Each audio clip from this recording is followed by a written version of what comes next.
Welcome to Let Me Fix This. Enjoy the video. You start by making sure the iPhone is unlocked and responsive. Close distracting apps so you can focus. Open Settings immediately, tap the gear icon, or swipe down and type Settings in search. Once Settings is open, scroll to Notifications. You'll see a list of apps with notification previews and settings. You need this view to selectively disable or fully turn off the Notification Center access. Keep Face ID or Touch ID handy if the phone asks for authentication while you change these controls. You now tap an app in Notifications and look at its detailed controls.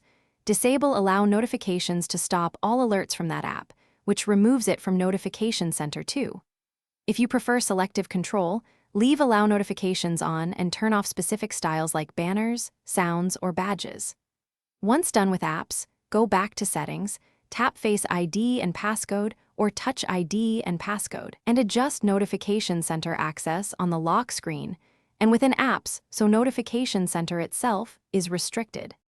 Finish by restarting the iPhone so system services register the new permissions.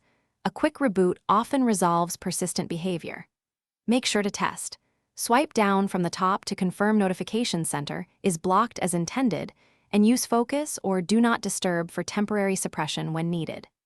If Notification Center keeps reappearing or apps still alert, inspect screen time, configuration profiles, or mobile device management settings. Those can override your choices, and removing or adjusting them usually fixes the issue. Thanks for watching. If you found this helpful, don't forget to like and subscribe.